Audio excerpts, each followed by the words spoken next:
The induction of a new aircraft is always an interesting phase in the Air Force. There are pilots that need to be trained, procedures that need to be drawn up, infrastructure that needs to be created. The aircraft has to fit in with the overall air defense or strike environment, depending on where it fits in. So, we're going to try in this episode to try and understand what it takes to really induct a new aircraft into the Air Force. And in this case, we're starting with an aircraft that is not particularly new to the Air Force, but was so radically different actually that almost can be regarded as new. So when you think about the Rafale coming in, or you can imagine the same process that's going through as that aircraft is inducted into the service. On to the show. 61-2, clear takeoff, left hand. Takeoff left, left left, slim west, copy.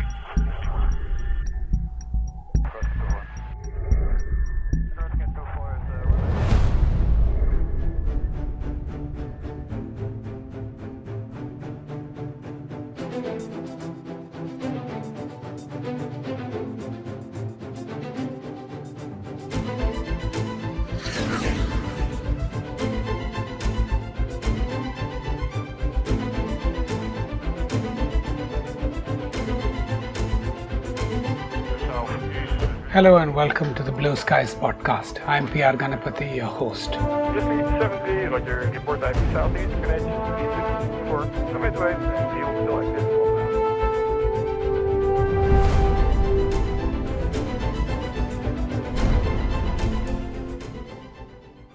It is my great pleasure today to speak to Air Cmde Harish Nayani. Air Cmde Nayani was commissioned into the fighter stream of the Indian Air Force in May 1983. He qualified as a test pilot and commanded number 3 Squadron at a very critical juncture in the squadron's journey when it was inducting the new MiG-21 Bison aircraft. And today we're going to have a conversation with him about his career in the Air Force in general, but particularly about the Bison, the induction of the Bison, and to learn how the Air Force absorbs a new aircraft, how it learns to operate and fly a new aircraft. Air Cmde Nayani retired from the Air Force after 28 years of service in 2011 and is currently settled in Bangalore. Thank you very much for joining the program, sir, and welcome.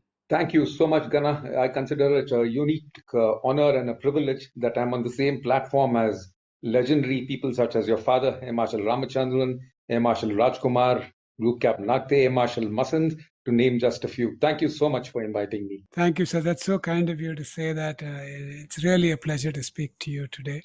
So, sir, we start with all our guests we're curious about their backgrounds, where they grew up, and what motivated them to join the Air Force, and what that initial arc of their career was like. So, just love to hear where you grew up and how you joined the Air Force. Yes, Kana. So, I was born in the garden city of Bangalore, and as an aside, you can't call it that anymore. And thereafter, we moved to Mysore for a very short while, which is where I started my schooling, kindergarten, nursery, etc., and then came back to Bangalore. We were in Bangalore till 1970 when my dad got transferred to Hyderabad. Mm-hmm. So I think actually it all started there because that was the first time we actually flew in a civil airliner. And we took this amazing Caravel flight from Bangalore to Hyderabad. Wow. And as it turned out, I got a seat right at the rear next to the engines. And I was so fascinated. I was all of, I think, how much? 8.5 years old. Wow. And I would keep looking at the engine, at the graceful sweepback of those wings. I'm sure you'll agree with me that the Caravel was probably one of the most beautiful airliners. Very beautiful, like a lot of French aircraft. Yes. And even at that time, I was wondering what the boundary layer fences were. I was so fascinated to see the flaps and the ailerons deflecting. Wow. Anyway, as luck would have it, soon after that, it so happened that my dad got a house slap bang on the approach for runway 27 at Begumpet. Wow. And I would spend hours and hours and hours watching aircraft taking off and land from there, starting from Pushpaks to Dakotas to Packets, Avros, Caravels, Boeing 737s, and the odd Air Force aircraft like the Canberra. And once in a while, of course, one odd fighter would come there probably to refuel.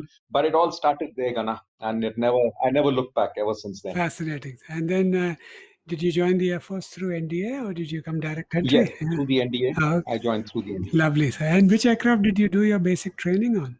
We follow the traditional training pattern, and I consider myself fortunate for that. Mine was the last course to have flown the venerable HT2. Oh, wow. Okay.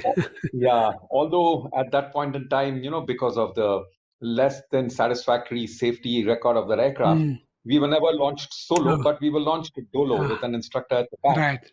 And told that, consider that to be a solo flight. Thereafter, we went on to the Kiran at Air Force Academy. Okay. Then the Iskra at Hakimpet, FTW. Nice. And some of us were chosen directly to go to the MiG-21 FL at Moftu, and some of us to the Hunter. Oh. So I was in the first group, although I do regret not having flown that wonderful aircraft called the Hunter. Yeah, no, a lot of people have fond memories of it. But, what was that step up like from Kiran to MiG-21? I know that is just sounds like a massive jump in capability and complexity. Yes, actually, in my case, it was from the Iskra to the MiG-21. Right. So, okay. Yeah. So I recall when I was in class 10 or 11 reading, an article in the International Defense Review about the competition with the Warsaw Pact. They wanted a trainer which mimicked the handling qualities and the cockpit layout of the MiG-21. So the Iskra and the L-29 were in the running. Okay. It so happened that the Warsaw Pact chose the L-29, but Poland continued with the Iskras, and that's what we got. Right. And to be very frank, it was so alike, the cockpit of the MiG-21 and the Iskra. And somehow they even managed to mimic the handling qualities of the MiG-21. Fascinating. So except for the, phenomenal increase in the landing speeds and other operating speeds, the transition was pretty smooth. Right. And was Moftu in Tezpur at that time? Or? It was in Tezpur, and mine was again the first course to follow the MOF2 training pattern. Okay. We were the first MOF2 course. Okay. And before that, it was type training squadrons like 28. Yes. Yes. Okay, great, sir. And so just, fast forward. So I presume you did several years of squadron service, became fully ops, became an instructor.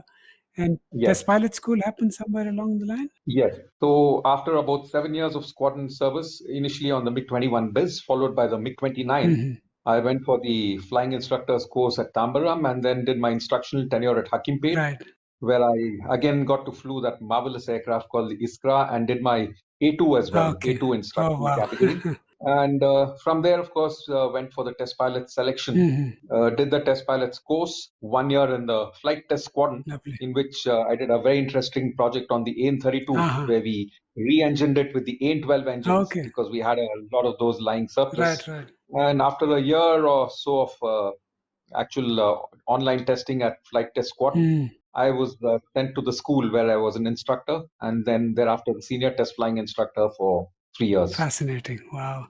Yeah, in fact, Group Captain Akhte has spoken at length about that AN-32 re-engineering. Yes, it seems like a really fascinating. He was also in the program. Yeah, wonderful. And so then you came back to squadron service after test flight? Yes. Thereafter, I was posted to 51 Squadron in Srinagar. Wow. Probably one of my most exciting tenures because of the terrain and the landscape and the weather there. Right. Which year was that? This was, I went there in 95 and I was there for 2 years. Okay. And so during Kargil, where were you? I'll come to that. So soon after my tenure at Srinagar, I went to Pathankot. Okay. And just that was in 26 Squadron, the Warriors.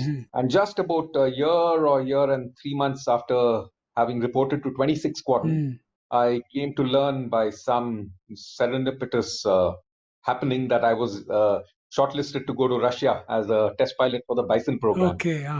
So, and even before that, something even more marvelous happened. Now, since I was shortlisted to fly the Bison in Russia, the Israelis had extended an invitation to the Indian Air Force to send one test pilot to fly their MiG-21 2000, their upgraded MiG-21 BIS, on a no-cost, no-commitment basis whatsoever. Wow. Now, that's not the Lancer. That's different from the Lancer, is it? That's different. The Lancer was with Elbit. This was by IAI. IAI, okay. And the Lancer was based on the MF platform. This was on the BIS platform. Okay. So that was absolutely amazing. Went there for about 10 days, flew solo on their MiG-21 2000 with IAI Kafir chasing me. Wow. And I had to render a report. And of course, the Israelis then told me that, we know you've signed the contract with Russia, but we'd like to demonstrate to you what we are capable of. And we are now pitching for the MiG-27 upgrade. Fascinating. And it's going to be a similar standard of preparation. Although, of course, the MiG-27 upgrade went the indigenous route. Anyway, so I came back to India, submitted a report on the MiG-21 2000, and then off I went to Russia. Okay. So sorry, sir, I can't let you go so easily. What was it like flying in Israel with the Israelis? What was that aircraft like? Yes, exactly. Believe me, that was absolutely a marvelous experience, an eye-opener, the way they went about doing it, Uh-huh. the way they view security. And at the same time, they were pretty warm and accommodating. So what happened was, as soon as I reached there, along with the flight test engineer who was to come with me to Russia, late Wing Commander Nathan. So we reported there, and our ex-chief, Air Marshal Charlie Brown, was the DA over there. Uh-huh. I think that was the first DA that the country had in Israel. And he gave us a detailed briefing, and thereafter we reported to Israeli Aircraft Industries at Ben Gurion. Right. They gave me about a 5-day capsule because the cockpit was entirely different. It was a all glass cockpit, Wow. head-up display. They had made some changes to the cockpit, made some changes to the canopy, and it required a fair deal of groundwork. And at that time, how many hours did you have on the MiG-21s? At that time, I had about maybe 1,200 to 1,300. Wow. Okay. And it was a MiG-21 BIS. I think it was from the Ethiopian Air Force. And for some reason, the Ethiopian Air Force didn't go ahead with the project, nor did they take back their prototype. Right. And all in all, it was an absolutely amazing experience. They had put the LTAR 2032 radar on the aircraft, which I think was their icing on the cake, because they really showed it off to me with great pride. The synthetic aperture radar mapping mode, unimaginable in aircraft of the class of the MiG-21, Right. wherein, in fact, it was near photo quality imagery that I saw. Wow. So a lot of our audience may not understand some of these terms. So Yes, if I can yes, I'm trouble sorry. you to I think just too much of- explain what that meant, and how was that such a significant improvement? What did you have in the BIS, and how was this such a big improvement? Yes, okay. So sorry, I think I was getting too excited about recalling all that. Yes. Anyway, so what happens is, in the MiG-21 BIS, we had at best what you could call a second generation radar. Just a normal radar which would send out a pulse, listen for the returning echo. You see, a radar transmits an electromagnetic pulse. Yes. It waits for that pulse to hit the target and come back, and the intervening time period is indicative of the range of that aeroplane. And the angle at which the antenna is pointing is where the aircraft, the target should be. Right. Now, coming to what was there in the MiG-21 2000 was a pulse Doppler radar. What a pulse Doppler radar does is, it's immune from ground clutter. So let me take you back to the basic radar of the MiG-21. If the MiG-21 radar is pointing towards the ground, it gets completely cluttered up because all those ground returns come back to the radar receiver. Right. And the receiver is not able to discern whether it's a target or what it is. Right. So all you see on your radar scope in the cockpit is a whole lot of green light. That's about it. But thereafter came the advent of the pulse Doppler radar, wherein the Doppler shift. Once again, I think I need to very quickly explain what the Doppler shift Please. is. All of us have stood by a railway line and listened to a train coming towards us. And those of you of, say, your generation or mine even heard that distinct whistle of a train. Yes. Right? So as it comes towards you, the whistle seems to get shriller and shriller and shriller. And as the train goes past you, it becomes, of a lesser frequency. Right. So this is the same principle that's used in a pulse Doppler radar. So if the target is moving, the received radar frequencies undergo what is called an apparent frequency shift. Right. So there's a very clever way of making the radar recognize what is a moving target and what is a ground return. So all the ground returns are filtered out, and what you get is an absolutely clutter-free display with the target clearly visible. Is this what they call a look down, shoot down capability? Absolutely. So while you're flying at high altitude, your radar can look down, pick up low flying intruders, and give you a launch solution on that intruder. Okay. And so when you were testing this, they had a sample target for you to focus on? Yeah, they had a corporate jet called the Galaxy who kept flying and, giving me a target. Okay, wow. And so you could pick him up despite the ground clutter and things like that? Oh, absolutely. Absolutely. Crystal clear. Of course, I had flown the MiG-29 earlier, which also was a pulse Doppler radar. Right. So I was fairly conversant with what a pulse Doppler radar is and how it works. Right. But this was, I guess, 2 generations ahead. Wow. And did it have any data link capability or ability to talk like that? They indicated that whatever was required by the Indian Air Force could be integrated. Okay. At that point in time, what we had was a telemetered link down to the ground station because the aircraft, after all, was a prototype. Right. So they could see what I was doing and what my scope was showing, as well as a host of other flight parameters as well. Fascinating.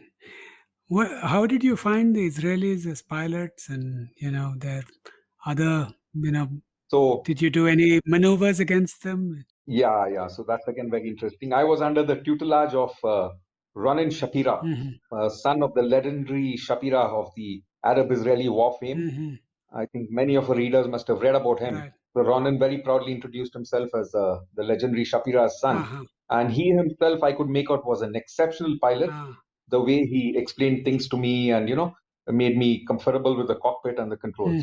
So on the day of the briefing, I was introduced to my chase pilot who was flying a Kafir C7. Right. The Kafir, for the benefit of your listeners, is a Israeli version of the Mirage 3 with an American J79 engine. Right. So when I asked them, why are you sending me a chase? Because I already have a target. The target was a Galaxy executive jet. So they told me that, because of the restrictions on their airspace, which was very narrow, just a sliver of land joining the Mediterranean Sea, they wanted to preclude any chances of me straying out of the sector and getting shot up by the friendly neighbors all around. Wow. So what was interesting was that the Kafir took off and trailed behind me, a standard 15-second trail. And throughout the flight, I was, I should say, pretty thrilled that, he kept asking me to reduce power a little bit just to stay in position. Right. And I even, I did a downward split S, what in the Indian Air Force we call as a half roll, wherein while flying level, you invert yourself and then pull through all the way 180 degrees and point the other way around. Right. At the end of this maneuver, he actually lost sight of me and he had to be guided by radar. Were you just messing with him? Kind of. I wanted to, compare performance as well, although that wasn't part of the mandate, just to see if things would happen. And of course, that maneuver also helped me determine how good the radar was whilst looking directly at the ground, Right. Fascinating. How many sorties did you fly in those 10 days? Just one. Oh, just the one. Just sortie. one sortie. Yes. Okay. Fascinating. Yes.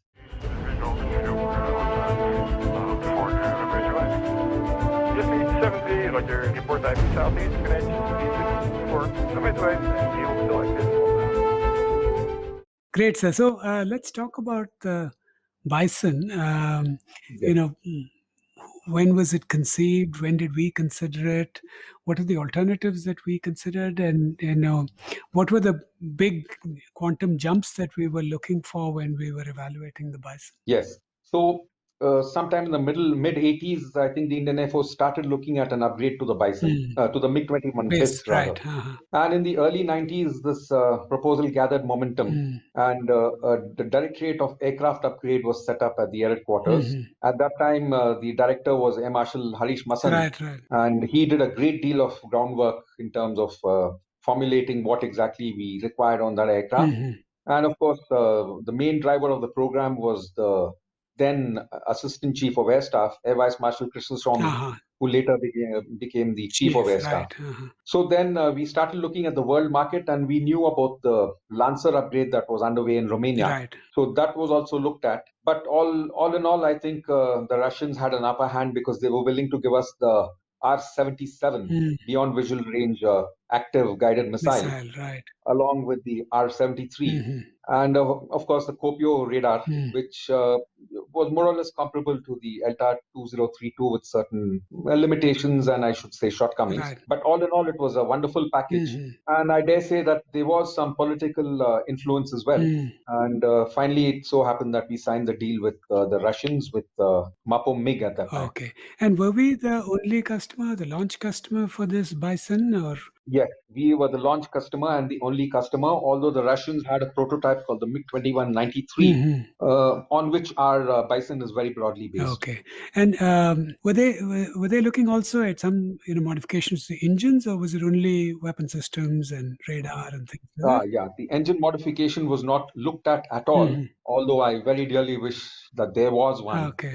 But I think given the small dimensions of the MiG-21, it was difficult to fit in an engine any bigger than the R-25 Right. that came with the original aircraft. Oh, great, sir. So you were heading to Russia, and was it just you, or was there a whole team? Yes. So what happened was in the year 1996, a core team consisting of 6 officers led by the then Group Captain Anil Chopra, who later retired as Air Marshal Anil Chopra. Right.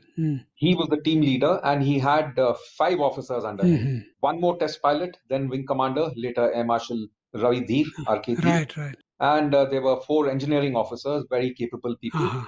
And this very capable team established themselves in Moscow at the office of the Mapo MiG. And they drove the program from the word go, of course, with a lot of assistance from air headquarters.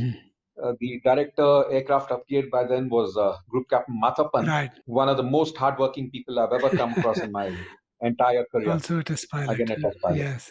Yeah. So what the contract envisaged was that once the 2 Indian prototypes, 2 Indian prototypes were stripped and shipped to Russia in an IL-76. Okay. And these were the 2 prototypes that were upgraded. And once they were ready for flight testing, the contract had a line which, quote unquote, said, when flight testing of the Indian prototype aircraft commences, 1 Indian test pilot and 1 Indian flight test engineer would participate in the flight trials. Period. Okay. So based on this, myself and late Wing Commander Nathan reported to air headquarters. We were briefed and we were told that we would be there only on temporary duty. It was not a posting for us, since it was envisaged that the flight test program would finish in 10 months. So we reported to Group Captain Chopra at Moscow and were immediately told that, okay, guys, off you all go to Nizhny Novgorod.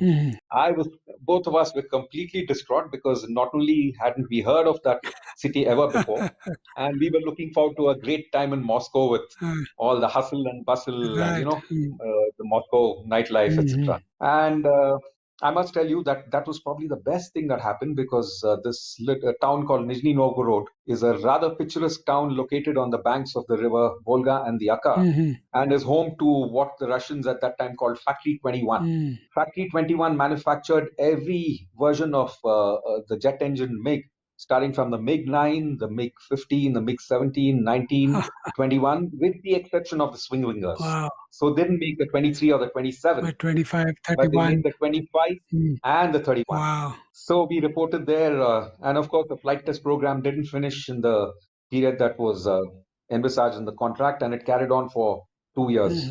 Well, what sort of tests did you have to do broadly in terms of categories? So what happened was, when we reported to Nizhny Novgorod, the first thing they told me was that you can't fly the aircraft. So I showed them the contract and they said, it says that you will participate. You're more than welcome to participate, listen to the briefings, listen to the debriefings, look at the data analysis, etc. My God. Yeah. So I immediately called up Group Captain Chopra and he said, okay, we'll take it up. And, these guys are playing dirty. I suspect that they had a ulterior motive because, when a customer representative comes to the site where flight testing is going on, they are bound to be hold-ups and, a tighter look at what's being achieved, whether our qualificational requirements are being met. So that was the, I think, reluctance on their part. Wow. So in any case, flight testing got underway without my active participation in that I didn't really fly the aircraft for almost a year to a year and 2 months. Wow. In the meanwhile, Group Captain Chopra, Group Captain Mathappan and Air Vice Marshal Krishna Swamy, everybody had raised the level and it went up right to the levels of the defense minister. And at that level, it was decided that, yes, I would fly. And I think they agreed upon 20 sorties, 20 test flying sorties for me. Wow. And thereafter, they again sprung another surprise telling me that all your RT has to be in Russian, otherwise you can't fly. And we hadn't done the Russian language course, nor were we given any formal training. So I would spend a lot of time with the engineers and the people on the shop floor learning Russian technical terms. Holy cow. And a lot of time with their test pilots as well. Every one of them a wonderful guy. And very soon I could converse in Russian pretty well as also understand the RT natter. RT, for your the benefit of your listeners, is radio telephony. Right. Natter is nothing but the speech that goes on the radio telephone. Yep. Yeah. So thereafter they put up another limitation on me, saying that since I hadn't flown for more than a year, I need some continuation training or con training, as we call it in the Air Force. Right. While my professional pride kind of made me kind of disgruntled on this, Right. at the end of it all, I'm so thrilled that it happened because I got to fly the L-29. Oh. I got to fly some dual sorties on that MiG-21 UM. Got to do spinning on that aircraft. Got to do PFL, practice force landing with a simulated failed engine. Wow. Which, I, for some reason in the IAF, we never do. And also got to, see the way they fly and the way they maneuver the aircraft whilst carrying out various test maneuvers. Fascinating. And of course, also got to fly the Yak 130. One flight on the Yak 130 with the legendary Roman Taskayev, one of their best test pilots. Wow. So that's how it all happened. I'm going to come to the Yak later because whenever we look at that aircraft, we wonder why didn't India acquire this as part of our AJT program? So what was the aircraft like? So compared to what you'd flown in Israel and compared to the BIS that you'd flown before in the tests? Yes. So after the mandatory duels that I flew on the MiG-21 UM, they made me fly a legacy Type 75, a MiG-21 BIS, 2 solos, and then launched me on the prototype, the 2 prototypes that we had. So first impressions, amazing cockpit. Not a fully glass cockpit. We did retain some of the mechanical instruments, but though they were miniaturized. The front view from the cockpit was excellent because they had replaced the traditional 3-piece windshield with a single-piece windshield. The movable part of the canopy, the one that folds down and you lock it, they had made it a bit of a bubble canopy, which meant that you could sit higher and look rearwards much better than you could in the Type 75 or the legacy MiG-21 BIS. And none of the other upgrades, I must tell you, neither the Lancer nor any of the other MiG-21 upgrades feature this bubbled canopy. Wow, okay. That's a big point. But what I did miss was the amazing periscope that we have on all MiG-21s. Prismatic periscope, which is, fitted on top of the canopy, which gives you an amazing view of your rear quarters. So all you have to do is glance up and you can see what's happening behind you. 6 o'clock. Yes. Now, because of the bubble canopy, that was deleted. Although they did install planar rear view mirrors, but nothing compared to what the prismatic periscope could show you. Fascinating. And 3 MFDs, so what is the layout like inside the cockpit? One MFD. 1 MFD, okay. 1 MFD, one head-up display. And we had what is called the multi-purpose control and display unit for the French inertial navigation system. Okay. And also some displays for the Israeli countermeasures dispensing system. That part. And so on. Yes. Okay. And I must tell you, the traditional AGD, the artificial horizon. The Agada. So I'll come to that. That was replaced by a smaller instrument called the AGR-29. Okay. Now coming to the Agada, I realized when I went to Russia that in the Indian Air Force we had Indianized the Cyrillic alphabets. Right. So when I asked them, why have you removed the Agada, they looked at me and very curiously. So they asked me, what is Agada? So it turns out that actually in Russian it is Agade. And similarly, the zero gun sight in the Indian Air Force, we very fondly used to refer to it as the Asapa Pafada. Again, when I asked them, they stared at me blankly. Turns out that it's actually ASP-PFK. Just as an aside, yeah. So can I talk a little more about the Agada, as we call it, and the problem that I had over there? Yes, please. Yes, sir. So now, the Agada actually is different from the Western artificial horizon in the way it shows you the aircraft bank angle. Are you aware of that? Yeah, there's something about something being fixed and something moving in the reverse and the Russian, this thing, right? I would liken it to if where you're sitting now on your desk, if I gave you a sheet of paper and told you to draw a picture of a motorcycle turning left, right? You would draw the road parallel to the base of your table. Yeah. And you would show the motorcycle tilt to the left by, say, 25 degrees or so. Perfect, yeah. So that is what the Agada indicates. And this is called the outside-in bank indication philosophy. Right.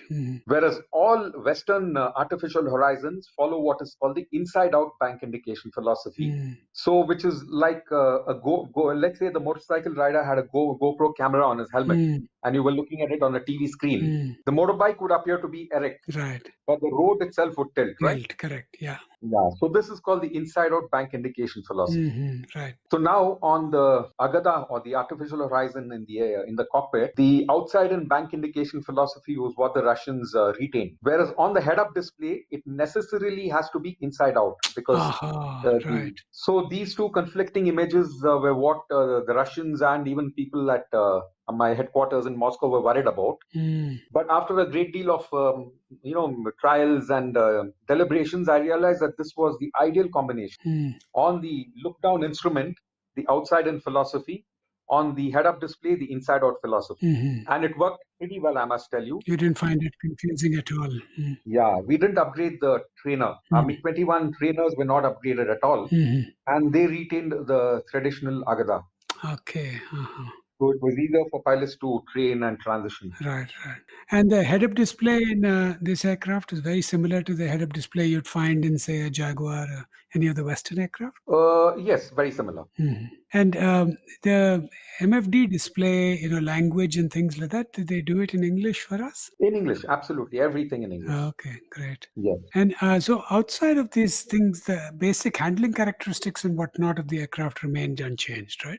They did change a little bit. There was a slight variation in the center of gravity, especially while carrying, say, the R-77 missile. So because of which they installed a system called the LSA, Longitudinal Stability Augmenter, which fooled the pilot into thinking that the aircraft was stable. There were certain regimes in the flight envelope where the aircraft was slightly unstable. Okay. In the sense that the margin between the center of gravity and the aerodynamic center was a little less than optimal. So to cater for this, they had installed a longitudinal stability augmenter called the APUS, which was pretty similar to what is there in the MiG-29. Right.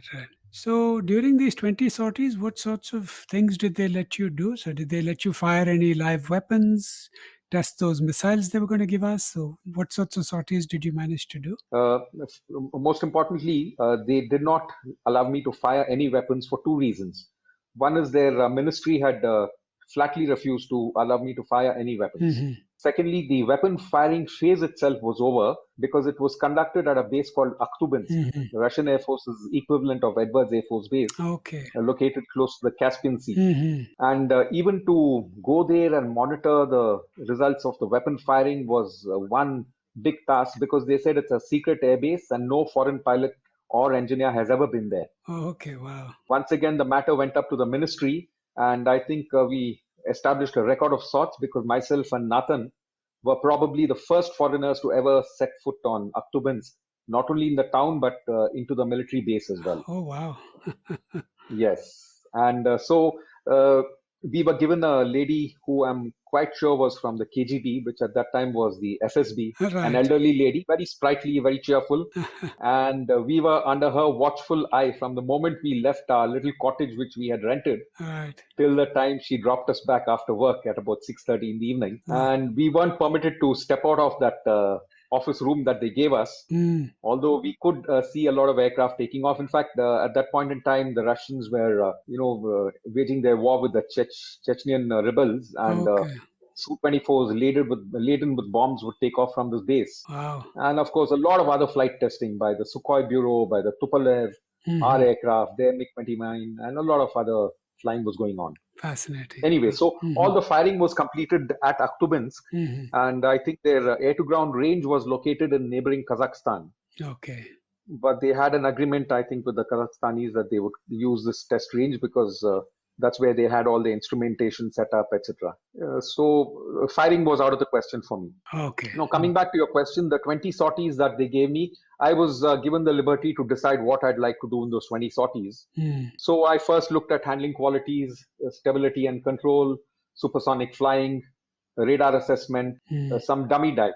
We also carry out what are called dummy dives, just to see how easy it is to aim at the target. So I could do some dummy dives overhead the aerodrome, simulating that I was firing weapons. And that more or less, I think, was what the 20 sorties comprised of. A major portion, as you would imagine, was dedicated to radar assessment. So they gave me one and even two airborne targets, one L-29 and a MiG-21 trainer, and also the air-to-ground radar modes. Like I told you, the radar has some mapping modes called Doppler beam sharpening and synthetic aperture radar modes. Okay.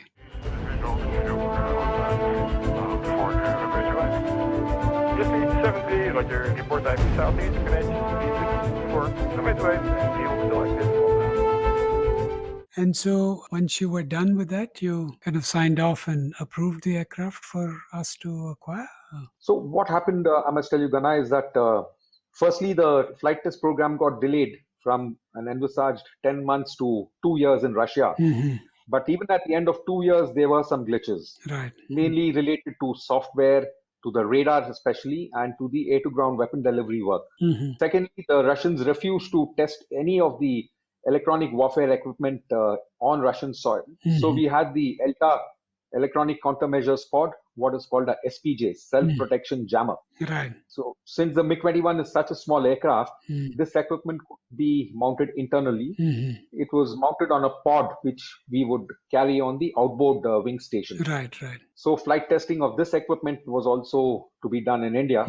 So actually, although the prototypes were once again dismantled and sent back in an IL-76, they were reassembled at Ozar, HAL Ozar. Right. A team of Russian engineers and flight test personnel were also at hand. And I continued with the flight test program for close to almost another year. Okay. Ex-NASIC. And just walk me through the process. So once the two prototypes have been, debugged, to use a software language, then we sign a contract, I presume, for converting a certain number of airframes to the series Bison production standard. was to be done by HAL. A total of 123 airframes. Right. So while that work got underway at HAL, 3 Squadron was nominated as the first MiG-21 Bison Squadron. Okay. And I think very, very rightfully, then Wing Commander Dheer was the commanding officer nominated to take over 3 Squadron. Okay, wow. Yeah, so once HAL started producing the aircraft, 3 Squadron moved to HAL Ozar, where we called what is called a handling flight. Since the technical infrastructure, the snag rectification expertise was available there at Ozar, Right. the 3 Squadron pilots would come there and train on the prototypes, not on the prototype, on the initial series production aircraft, Right. and then go back to Ambala, the home base of the squadron. And so now the aircraft of the squadron were being converted by HAL. What's that process? How long did it take when an old airframe went in for the new one to come out? And how was that process managed in the induction of a new aircraft? Yeah, so when the legacy MiG-21s, MiG-21 Type 75s, that is a MiG-21 BIS, would go in for the major overhaul, Right. they would then undergo a change of avatar. That included life extension as well, because the airframes were pretty old. Right. And then a complete remake to emerge as the MiG-21 Bison. Bison, okay. And so the squadron would continue to, have its strength of aircraft, I presume, right? Yes, the 3 Squadron actually started building up the strength of their aircraft very slowly, because the production rate wasn't all that good at the initial stages. And only a handful of pilots initially converted to the Bison. And thereafter, as they started getting their full complement of aircraft, every pilot qualified on the Bison. Right. And like I told you, we didn't have a Bison trainer. So insofar as takeoff, landing, handling characteristics were concerned, they had to still rely on the legacy MiG-21 Type 69 or the UM. Right. And then the first flight on a Bison would be like a first solo for, say, a pilot on a NAT or a F-35 or whatever. Correct. Because all the systems were so much different. Different, right. Now, I'm presuming that, for a MiG-21 pilot, at least basic handling and all that, they'd be familiar. They'd have to learn all the, how do you make use of the MFD, yes, the head-up display, and the head-up display, the radar. Yes. But I'm sure you have to develop a whole body of tactics that exploit this new capability of this new aircraft. What was the process to develop those tactics and then train squadron pilots on those techniques? And yes, that's a very good question, Gana. So I must tell you that I was lucky and once again very fortunate to have taken over from Wing Commander Dheer. I took over command of 3 Squadron from him. Okay, right. Yes, and I must thank him for all the spade work that he did. Dheer, sir, I don't know if you know him, is a man who can get things done. So as the commanding officer of 3 Squadron, he had set up all the infrastructure, the training facilities, the air-conditioned rooms for the mission planning system, the video recorder, debrief station, everything was set up for me. So when I took over the squadron, I didn't have to concentrate on those ancillaries. And I immediately set about, getting my pilots to very clearly understand the various systems on board the aircraft. And I was also fortunate that as a test pilot, I had exposure to the Mirage 2000, the Jaguar, and also the MiG-21 experience that I had 2 years in squadron service. And in my squadron, I had 1 or 2 Mirage qualified guys as well under me. So we had to, start writing the rule book from scratch, including the pilot orders, the standard operating procedures, tactics, and everything. Of course, the tactics were always vetted by TACD, which is a nodal agency in the Indian Air Force for formulation of tactics and other techniques of air combat.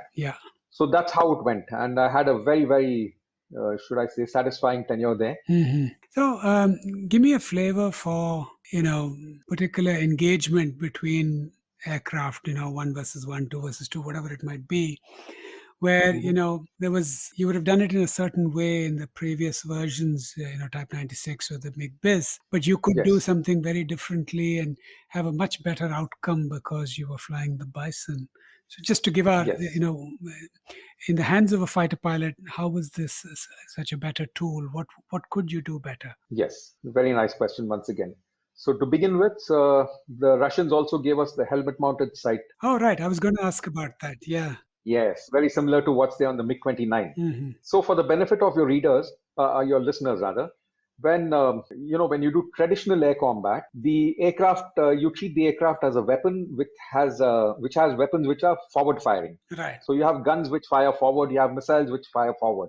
So it stands to reason that you have to maneuver your aircraft till you are facing the enemy, right? So that's what dogfighting is all about. You have to really maneuver your own aircraft, harnessing the aerodynamic capability that it has to be able to turn or pitch or to loop or whatever, with the end result being that you get a shot on your adversary before he gets a shot on you. Now just imagine that instead of pointing your aircraft, you just move your head. You're pointing your helmet-mounted sight at the adversary. You obtain a lock-on. And your missiles now look where you're looking, and thereafter you can launch. So you can actually make an inferior aircraft, fight against a superior enemy in terms of maneuvering capability just because of your helmet-mounted system. Okay, to make this a little more clear, let's assume that you're trying to maneuver your aircraft to point your nose at him, but you still have a 45-degree deficit. You still have 45 degrees to go, and you're not able to do that because your aircraft is at the point of stall. Now all you have to do is move your head, so that your helmet-mounted sight is now pointing at the enemy, obtain a lock-on, and your missiles are now looking at where your helmet is looking, and if you're within launch range, you can launch. So that is a quantum enhancement in capability for a platform like the MiG-21. And what are you seeing in your helmet? What sorts of displays are you getting there? Yes, once again, what we had wasn't a helmet-mounted display per se. It was a helmet-mounted sight. You had a small monocle which would come down in front of your eye. And that monocle had 2 concentric circles. So the aircraft had an internal mechanism where the exact angle of your helmet was determined and passed on to the weapon control computers and to your weapons as well. So if you moved your head to the right and looked through the monocle, through those 2 concentric circles, you were now centered on your adversary. Fascinating. You had a lock-on button on the throttle which you just pressed. And now you would lock on, and your missiles would also lock on. And it was actually a form of designating the target using your helmet. Using the helmet, and then you get tone and then you fire. And absolutely. Now, people say 45-degree off-bore sight, 60-degree off-bore sight. Yes. At those speeds, it just sounds mind-boggling that a missile can actually turn that much. So when you're turning your head, you're saying the missile looks where you're looking. Is the hard point actually turning, or is this a virtual looking at the hard point is not turning. The seeker head in the missile, that actually swivels left, right, by as much as 70, 75 degrees. In today's missiles, beyond 90 degrees as well. Fascinating. Okay. And so when you fire it, it'll fire off at a really odd angle to the aircraft then, I presume.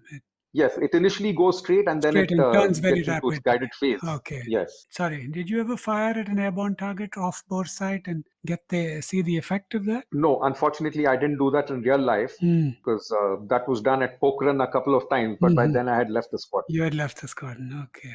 You asked me about can the missile maneuver so much, off bore side. Right. So to give you an idea, typical G loads of the missile are in the region of 35. Wow. Can you imagine that missile? Once you launch it, My God. it can maneuver with up to 35 G to follow its guidance. Fascinating. Great. And so your squadron was the first squadron. So you were developing all of these tactics and whatnot, training your pilots, Yes. I presume. Yes. And so, yes. And these pilots were already fully ops on the MiG-21 and then now were kind of additionally qualified on the Bison? Yes, very much. The initial lot of pilots were all qualified MiG-21 pilots or Mirage 2000 pilots.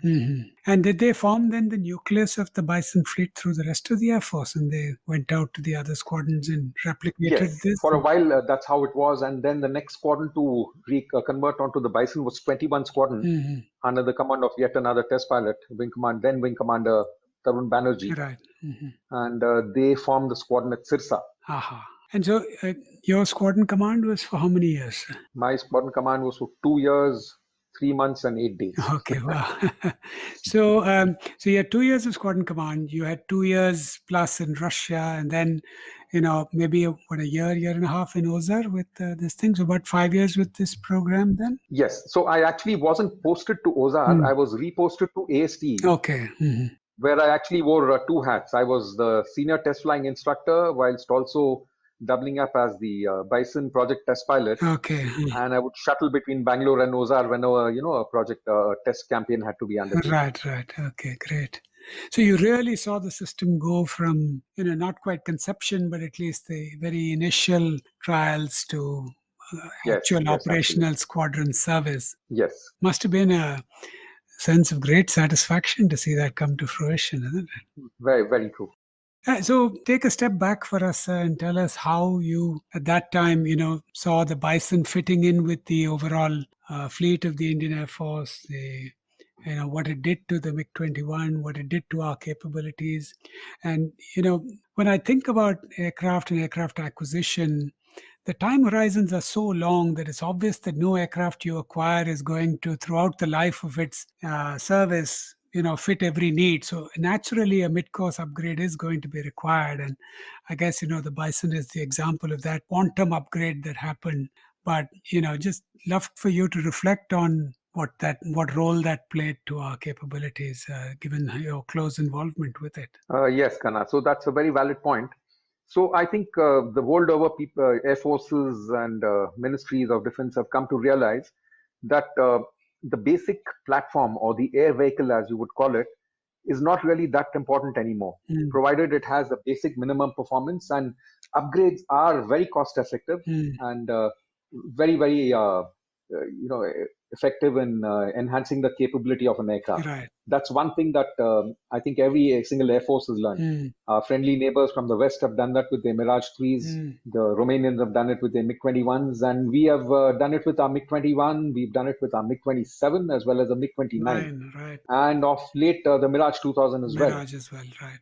And all of them, I dare say, have been extremely successful upgrades. Right. And of course, the Darren with the Jaguar. And yes, very much. So just imagine an aircraft of the class of a MiG-21 today has the capability, or when the Bison came in, to carry a beyond visual range active guided missile, fire simultaneously at 2 targets beyond visual range, activates its electronic warfare systems, and if required, close in for within visual range combat arena and launch, say, an R-73 type of a missile off both sides. That's absolutely, should I say, eye-watering capability for such an ancient aircraft. It certainly is. Right. Amazing. Yeah, and I think, we have to be really, a lot of people are critical of why we're flying MiG-21 so late in the day, so many years after it was initially conceived. And they don't realize that it's not the same aircraft. It's gone through so many upgrades that it's now quite a potent fighting machine. Super, sir. Thank you so much. Is there anything about this program that I haven't asked you that, you think the audience should hear? I can think of a lot of things, but I think we are short of time. Okay. Great. I want to thank you so much for your service, and I want to thank you for your time today. It's just been a wonderful conversation. It's really opened my eyes to what a significant mid-course upgrade of a platform is involves, and I hope the listening audience have also got a learning from this. Thank you so much, Gana. I enjoyed every one of your questions. Thank you, sir. Visual to for individual. Just need 70, like your report type southeast, connection for midway, and you'll select it. Well, folks, that's all we have time for this week. Join us again next week. In the meantime, sign up for updates at blueskiespodcast.com. There you'll find links to follow us on Twitter, Facebook, and Instagram. You can also write to us with your comments, questions, suggestions, and feedback from the website or to blueskies@prganapati.com. Subscribe to the podcast on any podcasting platform such as Stitcher, Google Podcasts, Spotify, Apple Podcasts, and even on YouTube. If you like what you heard, share it with your friends, give us a rating in your favorite podcasting app, and write us a review. It will help other people find us. I want to give my thanks to Saurav Chordia for our logo and Prithvik for the music. I want to reiterate that all the views expressed here are personal, and this podcast has not been approved by or reviewed by the Air Force, Ministry of Defense, or any branch of the government. In the meantime, stay safe and Jai Hind.